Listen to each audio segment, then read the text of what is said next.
encourage-les. J'appelle le frère Joe Chris.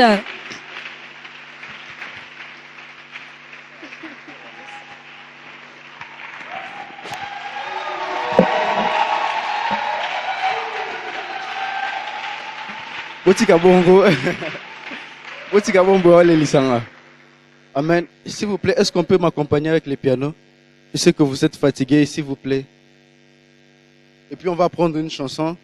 Permettez, je sais qu'on a beaucoup chanté, mais j'ai vraiment envie de la chanter. Mais avant cela, je nous invite déjà à... Je remercie le responsable pour cette marque de confiance. Vraiment, je sais que le Seigneur puisse abondamment vous bénir. Alléluia. Parce que c'est pas facile de laisser la chair à un jeune comme moi. Certainement, vous avez écouté Dieu et le Seigneur ne manquera pas de vous récompenser. Ouais. On va lire juste trois textes. Le premier, c'est dans Romains. Le premier, c'est dans Romains 8.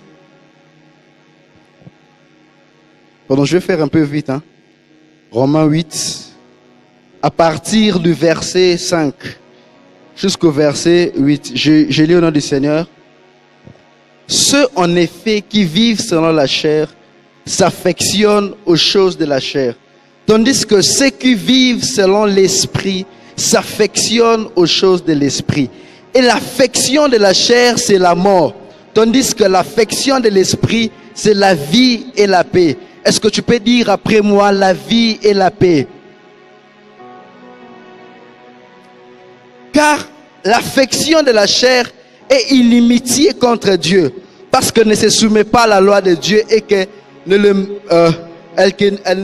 pas. Or, ceux qui vivent selon la chair ne sauraient plaire à Dieu. Nous allons lire un deuxième passage, c'est dans Colossiens 3, à partir du verset 1er. Permettez-moi, je serai vite. Si donc vous êtes ressuscités avec Christ, cherchez les choses d'en haut, où Christ est assis à la droite de Dieu. Affectionnez-vous aux choses d'en haut et non à celles qui sont sur la terre, car vous êtes morts et votre vie est cachée avec Christ en Dieu. Nous allons lire un dernier passage, c'est dans 1 Jean chapitre 2, à partir du verset 15 jusqu'au verset 17. Non, 1 Jean. Ouais. N'aimez point le monde, ni les choses qui sont dans le monde. Si quelqu'un aime le monde, l'amour du Père n'est point en lui. Car tout ce qui est dans le monde, la convoitise de la chair, la convoitise des yeux et l'orgueil de la vie ne vient point du Père, mais du monde. Amen. Le thème que je nous amène ce soir, c'est l'affection des choses de l'esprit. Avant d'aller plus loin, j'aimerais qu'on puisse apprendre une chanson. Ça fait près d'un mois que moi aussi je l'ai appris. Mais c'est depuis 2 jours que cette chanson s'est imposée dans mon esprit. Depuis qu'on m'avait donné les programmes, cette chanson n'est cessée de passer dans mon esprit. C'est juste simple, 2 phrases. Ça dit, opère encore des signes, des prodiges aujourd'hui. Agis encore au milieu de nous aujourd'hui. Opère encore des signes, des prodiges aujourd'hui. Agis encore au milieu de ton peuple aujourd'hui.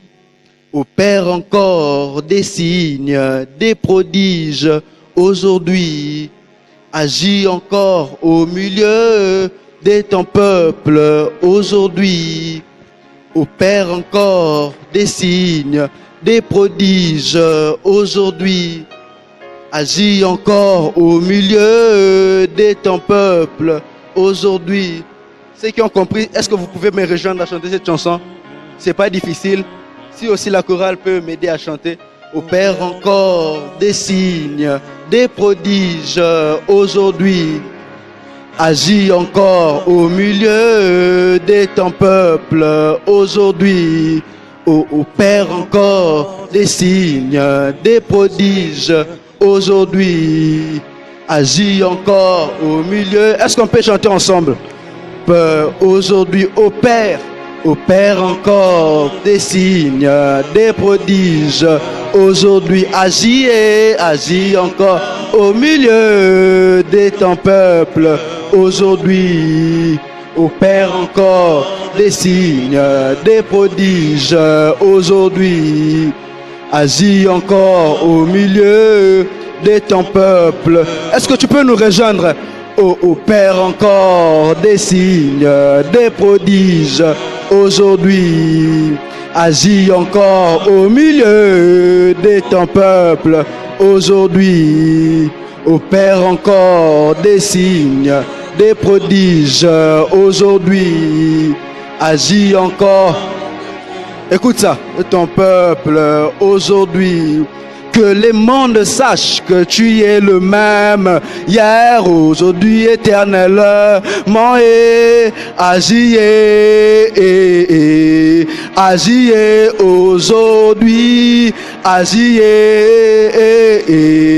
agis, oh, agis, agis, agis, agis, aujourd'hui, agis, agis, agis, pas des histoires, agis, agis, agis, pas de main, agis, pas de main, agis, aujourd'hui, agis, agis, agis, agis, agis, agis, agis, papa, agis,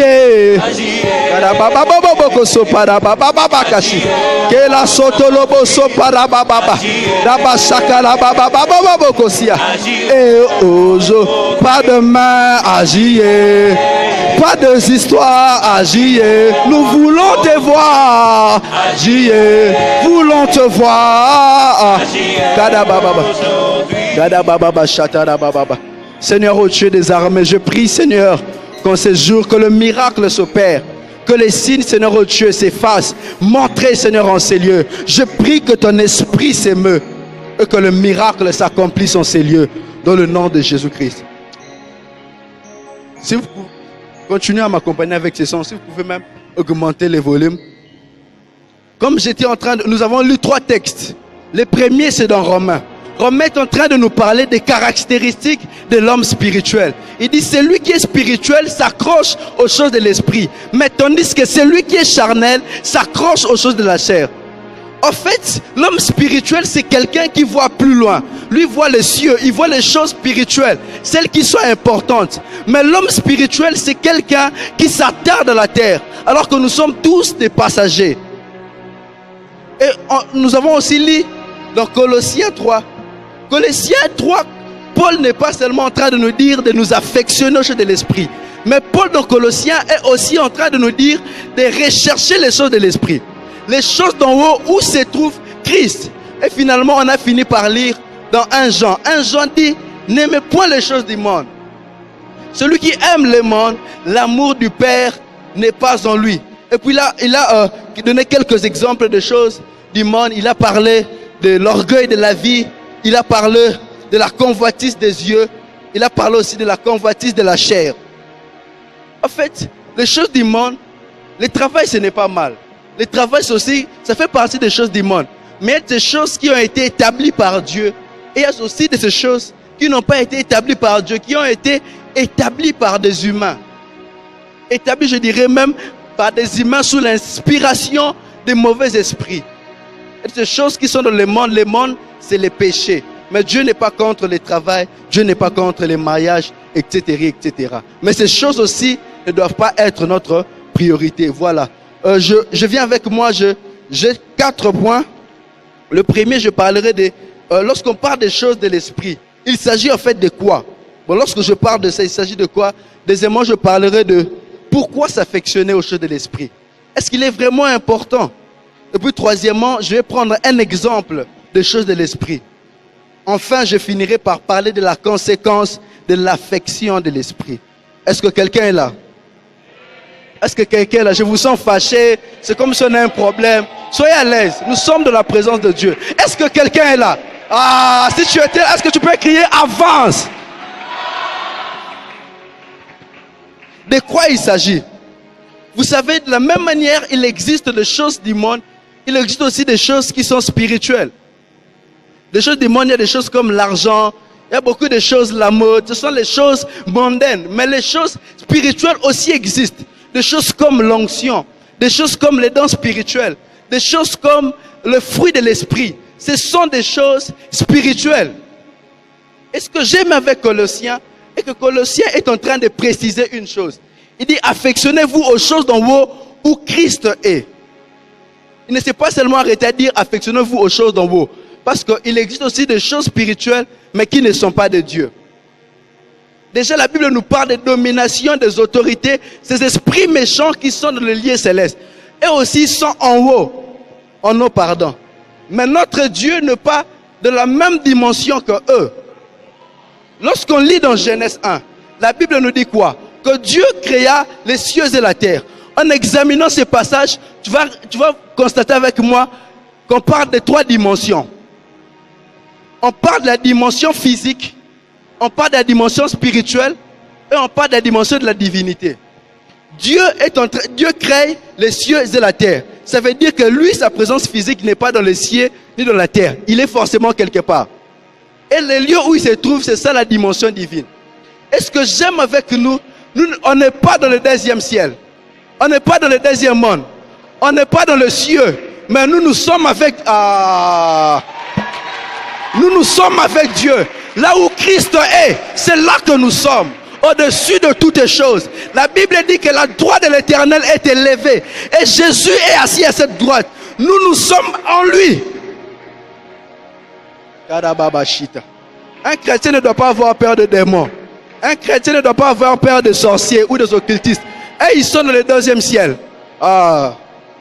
Nous, on n'est pas que des êtres spirituels. Mais nous sommes participants à la nature divine. C'est dans la Bible. Nous sommes participants à la nature divine. Je vais ouvrir une parenthèse. La Bible nous parle au début, lorsque Dieu a créé Adam, il a reçu la domination. Dans Genèse 1, je crois, 26 ou quelque chose de comme ça, 28. Dieu est en train de dire à Adam, tu vas dominer sur 1, les poissons de la mer. 2, tu vas dominer sur les oiseaux du ciel. 3, tu vas dominer sur tout animal qui se met sur la terre. Et puis après ça, le péché est entré. L'homme a perdu sa domination. Mais lorsque Jésus-Christ est venu, lorsque Jésus-Christ vient dans le croyant, en fait, il nous redonne la domination. Mais cette domination, ça va plus dans le sens spirituel. Donc les passages où Dieu est en train de dire à Adam, tu vas dominer sur les poissons de la mer, tu vas dominer sur les oiseaux du ciel, tu vas dominer sur tout animal qui se met sur la terre. Cela s'adresse aussi à nous, mais dans le sens spirituel. J'arrive. Ça s'adresse à nous, mais dans le sens spirituel. Lorsqu'il parle des oiseaux, et il parle des poissons de la mer plutôt, il est en train de faire allusion aux esprits des eaux. Lorsque tu lis la Bible de l'Apocalypse, on en parle. La bête qui monte de la mer. Et on connaît tous les esprits des eaux, la sirène, l'esprit d'impudicité, l'esprit mari de nuit et tout ça. Un chrétien a la domination sur tous ces esprits. Ah oui. Ah oui. Nous avons la domination sur ces esprits des eaux. Et à part ça, c'est ça vraiment j'aime. Il est en train de dire dominer sur les oiseaux du ciel. Les oiseaux du ciel, la Bible dit que nous n'avons pas à lutter contre la chair et le sang. On n'a pas à lutter contre la chair et le sang, mais contre les dominations, les principautés dans le lieu céleste. Donc lorsqu'on parle des oiseaux du ciel, c'est en fait des esprits des airs, ces esprits qui sont dans le ciel, dans le 2e ciel. C'est en fait ces esprits, on a reçu la domination sur ces esprits. Même Jésus en parle dans sa parabole des semeurs. Il dit lorsque la sémence tombe et que la personne ne comprend pas, les oiseaux du ciel viennent dérober la sémence. Il est en train de parler de ces esprits. Et même l'histoire avec Daniel. On voit Daniel organiser une prière de 21 jours. Pendant qu'il était en train de prier, la Bible nous dit que la réponse était libérée dès le jour où il avait eu l'intention. Mais c'est pendant quand la réponse était en train de descendre dans les airs, les princes de l'air, les esprits qui étaient dans les airs ont eu à retenir sa réponse. Et ça a duré pendant 21 jours. Heureusement qu'il avait continué à prier. Nous aussi, on a la domination sur ces esprits. Il arrive quelquefois, tu pries, tu sens comme s'il y a une résistance. Par moment, tu pries, tu sens comme si tes prières ne sont pas exaucées. Dieu exauce toujours les prières. Quelquefois, il arrive, tu es dans la prière, mais tu sens c'est comme s'il y a une résistance. Lorsque tu sens ça, commence soit tu te lèves, tu commences à chasser ces esprits, soit tu commences à parler en langue. Vous savez, lorsque les chrétiens parlent en langue, c'est comme un lion qui est en train de crier dans la savane. Vous savez ce qui se passe lorsqu'un lion crie dans la savane? Ah, un lion dans la savane, lorsqu'il pousse son cri, les animaux dans la tour se mettent à fuir. Pourquoi? Parce qu'un géant a crié. Et c'est ce qui se passe lorsqu'un chrétien parle en langue. Lorsque tu élèves ta voix et que tu commences à prier, un cri se fait entendre. Et les esprits qui étaient aux alentours commencent à fuir. Oh! Lorsqu'un chrétien élève sa voix et prie, l'atmosphère qui était possédée par les mauvais esprits, l'atmosphère se dégage. Parce que quelqu'un a parlé. La voix d'un géant a sonné. Karabashita. Est-ce que je peux avancer? C'est comme si vous êtes fâché, je ne vous comprends pas. Voilà, je parlais des oiseaux du ciel et enfin, c'était juste une parenthèse. Et enfin, sur tout esprit, sur tout animal qui se meut sur la terre. Comme Jésus est en train de dire, vous marcherez sur les serpents, vous marcherez sur les scorpions. Il faisait en fait allusion à cela. C'était juste pour nous dire que nous sommes dans le troisième ciel. Nous sommes dans la domination. Nous sommes élevés par rapport aux autres. C'est pourquoi même la Bible dit que vous serrez la tête et non la queue. Pourquoi la tête? Est-ce que je peux avancer? Pourquoi la tête? Parce que Jésus c'est la tête. N'est-il pas écrit que Christ est la tête et l'église c'est le corps? Donc lorsqu'on dit vous serez comme la tête, vous serez la tête, vous serez comme Christ. Vous serez victorieux comme Christ. Vous allez vaincre comme Christ. Vous allez avancer. Ah, est-ce que je parle à quelqu'un? Vous allez avancer comme Christ. Hey! Si tu les crois, tu les reçois au nom de Jésus. Ah, je ne t'ai pas entendu. Si tu les crois, tu les reçois au nom de Jésus.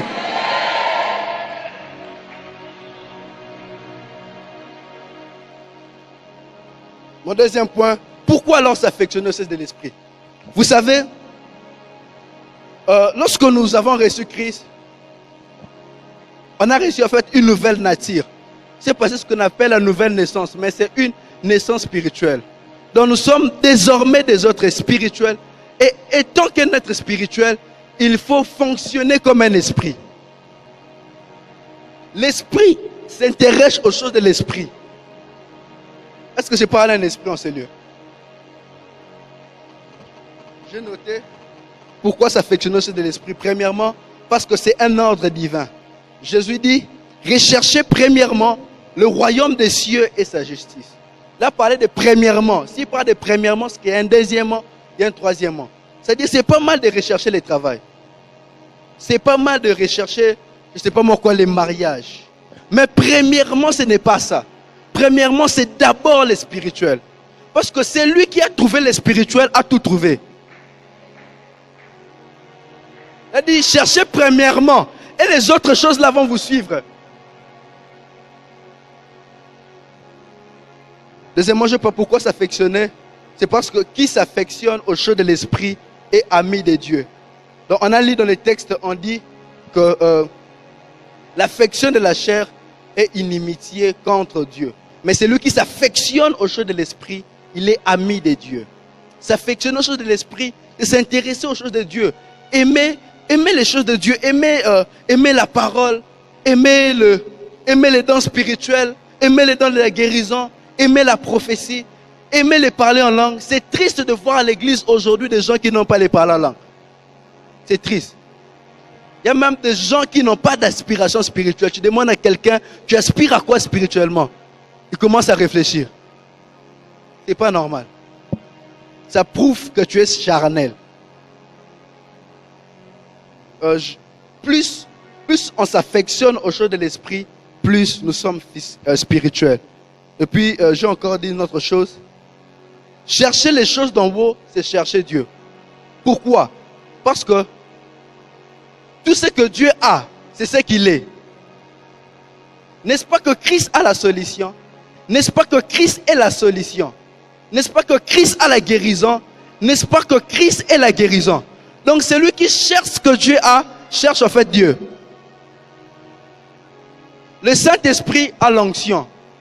Le Saint-Esprit a la puissance. Mais le Saint-Esprit, c'est aussi la puissance. Bien que c'est une personne. C'est un peu compliqué. Jésus-Christ, lorsqu'il est venu sur terre, il avait un message. Mais lui-même, c'était un message. Il a porté un message tout en étant lui-même message. Donc, ce qu'il a, c'est ce qu'il est.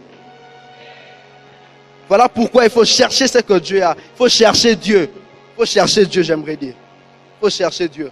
Ne peut vivre des choses spirituelles, ne peut vivre des expériences spirituelles que celui qui s'affectionne aux choses de l'esprit.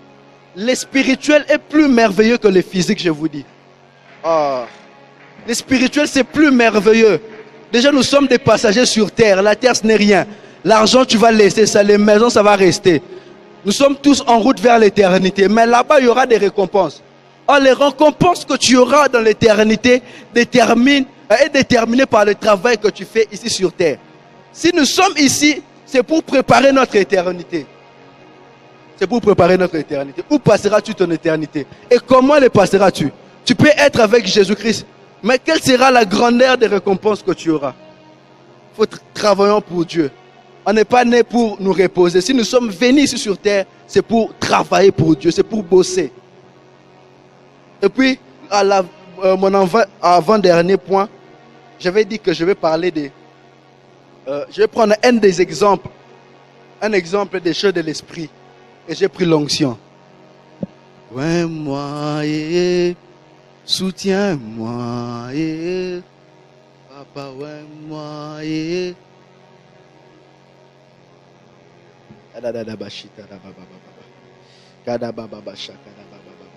c'est étonnant de voir des chrétiens qui n'aiment pas l'onction. C'est vraiment compliqué. Tu es chrétien, mais tu n'aimes pas l'onction. Déjà, même chrétien, c'est quoi? Chrétien signifie comme Christ. Or, Christ signifie loin.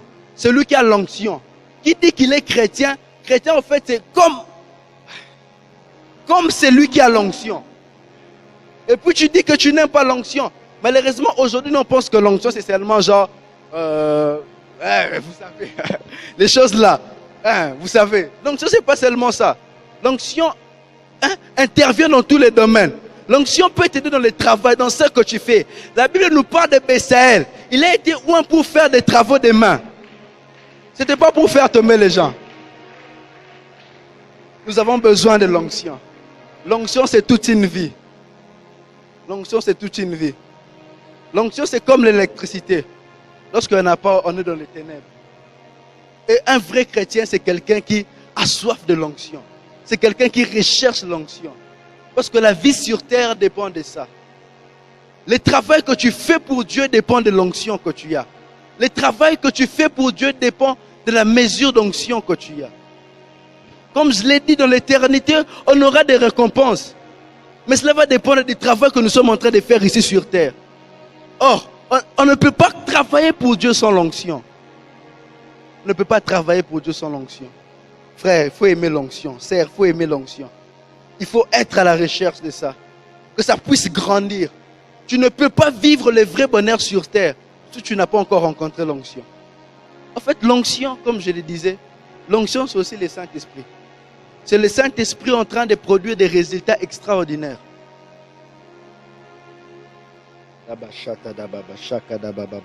Nous avons besoin de l'onction. Et puis finalement, je vais atterrir ici. Conséquence de l'affection de l'esprit. Lorsque quelqu'un s'affectionne aux choses de l'esprit, quelles sont les conséquences de cet acte? Eh bien, moi, j'en ai pris 4. Premièrement, le jeûne. Vous allez remarquer que ceux qui aiment beaucoup les choses de l'esprit, ce sont des gens qui jeûnent beaucoup. Ils jeûnent beaucoup, ils prient beaucoup, ils méditent beaucoup et surtout la communion fraternelle. Ils sont toujours là avec leurs semblables. Les personnes qui s'accrochent aux choses de l'esprit. Alléluia. Comme je le disais, ce sont des personnes, on les remarque, ils jeûnent beaucoup, ils prient beaucoup, la Bible. Et vous allez voir ces choses. Un tel chrétien, c'est un chrétien qui éclaire. Parce que déjà, étant que chrétiens, nous sommes appelés à éclairer. Et j'aime une histoire. La Bible nous parle de Moïse. Moïse a fait 40 ans et 40 nuits avec Dieu. C'était pour la loi. Il avait besoin, il devait descendre avec la loi. Il a fait 40 jours et 40 nuits. Il ne mangeait pas. Il était dans la présence de Dieu. Donc c'est là déjà, cette histoire, ça nous amène aussi l'histoire, ça nous amène aussi ces concepts. Il était dans la présence de Dieu, donc la prière, il était en jeûne et avec la loi, il était question de la parole. La Bible nous dit, après cette consécration, lorsqu'il est descendu de la montagne, Moïse commençait à rayonner, au point que les gens ne pouvaient pas commencer les gens avaient peur de les regarder, parce que les rayons sortaient de lui. Lorsque j'ai regardé dans les commentaires, il y a quelque chose qui m'a attiré. Dis après moi, est-ce que je peux avancer? Est-ce que je peux avancer? Il y a quelque chose qui m'a attiré dans cette histoire. La Bible parle de Moïse commençait à lancer des rayons. Moïse commençait à rayonner. Mais le mot hébreu qui est utilisé à cette place, littéralement ça veut dire ça, hein, projeter des rayons. Mais ce que j'aime, ce mot hébreu vient de notre mot qu'on appelle keren. Et ce mot signifie les cornes. Et beaucoup de gens sont d'accord, même les commentateurs disent ça, que Moïse avait sur sa tête comme une corne lumineuse. Une corne qui est en train de donner de lumière. Or, dans la Bible, lorsqu'on parle de cornes, on fait allusion à la puissance. La corne n'est pas que diabolique. La Bible nous parle même de Jésus l'agneau. Il avait 7 cornes et 7 yeux. Corne, c'est un mot de puissance. Et Moïse, lorsqu'il était en train de descendre, il y avait des cornes sur sa tête. Et des lumières sortaient. Pour dire quoi? Tu ne peux pas éclairer si tu n'as pas la puissance. Mais une autre chose est que c'était des cornes. Une corne, c'est une excroissance qui ne pousse que chez les ruminants. Si tu es un carnivore, tu n'auras pas de cornes. Si tu es un chat spirituel, tu n'auras pas de cornes. Si tu es un chien, tu n'auras pas de cornes. Tu dois être un ruminant. C'est qui un ruminant? Le ruminant, c'est un animal qui est capable de mâcher à nouveau ce qu'il avait déjà mangé. Les ruminants, ce sont ce genre de chrétiens qui ne se fatiguent pas de la parole de Dieu. Aujourd'hui, ils mangent. Demain, ils mangent. Et le lendemain, ils mangent. Ah, est-ce que je parle à quelqu'un? Est-ce qu'il y a un ruminant en ces lieux? Hey! Là-bas, chaka, là-bas. Oh! Alléluia! Alléluia! Hey! Est-ce qu'il y a un ruminant en ces lieux? Hey! Si tu es un ruminant, je t'apprends que les cornes vont pousser. Que tu les veuilles ou pas, si tu demeures longtemps dans la présence de Dieu, les cornes vont pousser. Si tu t'accroches au jour de l'esprit, les cornes vont pousser. Que tu les veuilles ou pas, parce que tu es ruminant. Hey! Hey! Est-ce qu'il y a un ruminant en ces lieux? Aujourd'hui, les cornes vont pousser. Je disais, les cornes, c'est moi de puissance. Lis la Bible, tu verras cela. Jésus-Christ avait 7 cornes. La puissance à la perfection. Les tout-puissants. Oh, Madaba Shakala Baba Baba Baba. Namashata la Bakashita. Je sens l'onction. Hey. Est-ce qu'il y a un ruminant ici? Je t'apprends que les cornes vont pousser. Je t'apprends que les cornes vont pousser. Tu vas sortir de ces lieux, les gens vont commencer à s'étonner. Mais c'est qui c'est lui ici? Parce que façon que tu vas commencer à dégager la présence de Dieu, façon que la lumière va commencer à sortir de toi. Maba shaka baba kasopa. Mabrata balaka sutadaba. Mamrakadaba kasata baba baba baba. Il faut des ruminants, des gens qui ne se fatiguent pas de la parole de Dieu. Aujourd'hui, tu prends les mêmes versets, tu les lis, ça entre. Demain, tu prends encore ces mêmes versets, tu les comprends autrement. Le lendemain, tu prends encore ces mêmes versets, ça commence à te donner un autre goût. Ça commence à aller vers le mien. Est-ce que je parle à quelqu'un? Il nous faut des ruminants, des gens qui ne se fatiguent pas de la Bible, des gens qui ne se fatiguent pas de venir à l'église, des gens qui ne se fatiguent pas de chercher Dieu, des gens qui s'accrochent aux choses de l'esprit. Les gens qui s'accrochent aux choses de l'esprit. Il faut s'accrocher. C'est ça la vraie vie. C'est ça la vraie vie, l'esprit. C'est l'esprit. En réalité, dans l'homme, c'est l'esprit. La vraie vie, c'est les choses de l'esprit. Trop souvent, les gens n'ont pas la paix parce qu'ils s'accrochent beaucoup aux choses du monde. Trop souvent, les gens manquent de paix. Il y a comme un vide dans le cœur parce qu'ils s'accrochent aux choses de... Dans la vie de beaucoup de gens, ils sont là, ils sont dans le chaos total. Apparemment, ils sont bien et tout ça. Mais intérieurement, eux-mêmes, ils savent qu'il y a un chaos, il y a comme un vide. Pourquoi? Parce qu'ils s'accrochent beaucoup aux choses du monde. Toujours les habits, toujours l'argent. Hey! D'abord l'esprit, d'abord l'esprit. C'est lui qui a trouvé l'onction, a tout trouvé. La Bible nous parle de Jésus-Christ. J'aime Jésus. Est-ce que tu aimes Jésus? Moi, je l'aime. Oh, eh bien, nous parle de Jésus-Christ. Jésus-Christ va dans un lieu. En réalité, il devait payer de l'argent, il devait donner les tribus, quelque chose de comme ça. Mais sur lui, il n'avait rien. Et puis, qu'est-ce qu'il a fait? Ah, j'aime un homme qui a trouvé l'onction, c'est un homme dangereux. Un homme qui s'affectionne aux choses de l'esprit, c'est un homme dangereux. Les choses du monde, là, ça ne devient rien. Les bénédictions commencent à les suivre. Les choses commencent à le suivre. Certaines choses, tu vas l'obtenir de la facilité. Juste parce que pour trouver Dieu, tu as beaucoup souffert. Lorsque tu souffres pour Dieu, laisse-moi te dire, pour trouver les petites choses là, tu ne vas pas souffrir. Ekoya. Kadabashaka. Jésus-Christ à Kébré, il n'avait pas l'argent sur lui. Atel Kabia, non, on doit faire quelque chose. Atindi Pierre.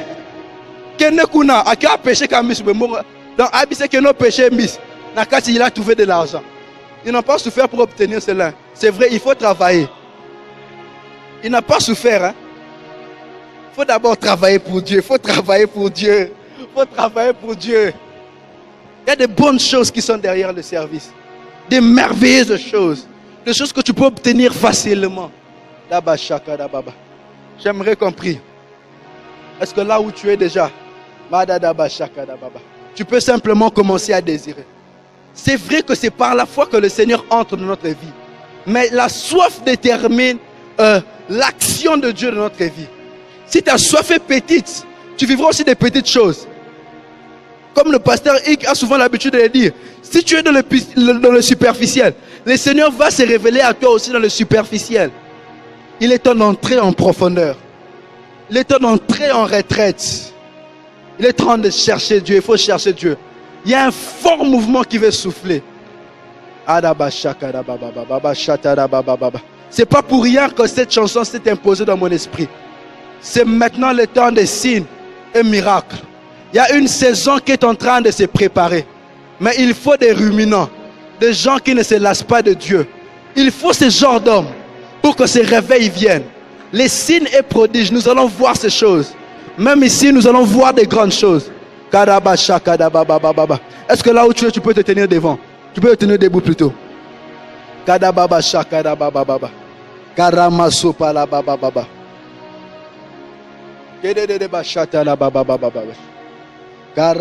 Est-ce que tu peux déjà commencer à prier là où tu es? Est-ce que tu peux commencer, oui, à désirer? Est-ce que tu peux commencer à désirer? Est-ce que tu peux commencer à désirer? Quelque chose de fort va se passer. Il est temps que ta vie change. Il est temps que tu prennes une nouvelle allure. Il est temps que tu entres dans une nouvelle phase. Il est temps que tu rencontres Dieu. Il est temps que ces situations changent. Les malades n'attendent que toi. Les malades sont en train de t'attendre. Beaucoup de gens sont dans l'hôpital en train de souffrir pour rien. Il faut des hommes d'onction. Il faut des ruminants. Certaines personnes sont en train de mourir avant le temps. Il faut de ces personnes qui sont capables de payer les prix, qui sont capables de se réveiller chaque nuit pour prier le Seigneur.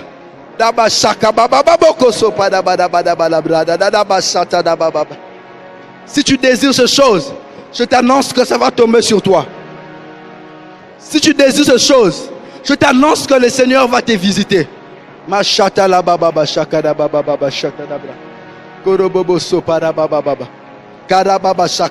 Est-ce que tu peux commencer? On va battre nos mains, on va prier. Est-ce qu'on peut commencer à prier de la sorte? Hey! Nous sommes en train de désirer, nous sommes en train de chercher Dieu. Nous sommes en train de chercher Dieu. Est-ce que quelqu'un peut monter? Est-ce que tu peux encore monter? L'onction de Dieu est disponible. Le Seigneur est disposé à te faire du bien. Le Seigneur est disposé à répondre à tes attentes. Est-ce que tu peux monter? Est-ce que quelqu'un peut monter? Est-ce que tu peux monter? Est-ce que tu peux monter? Aller au-delà du voile. Aller au-delà du voile. Arriver jusqu'au trône de la grâce. Là où notre Père est. Dans le 3e ciel. Est-ce que quelqu'un peut prier? Mama kasanda manako. Manamaka supa la baba kasata da baba. Il est temps, il est temps. Est-ce que tu peux monter? Acclame et prie, acclame et prie. Acclame et prie. Quelque chose se prépare en ta direction.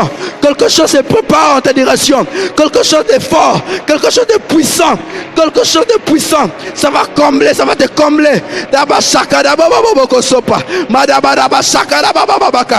Madaba daba shakada baba baba. Et la sopa la baba konda.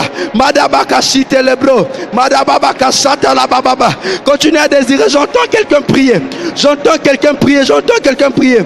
J'entends quelqu'un prier. J'entends quelqu'un prier. Et ba shakada baba boko sopa. Madaba kashanda la baba baba que c'est pas la baba. Le Seigneur est disponible. Le Seigneur est disposé à te faire du bien. Le Seigneur est disposé à te faire du bien. Maintenant,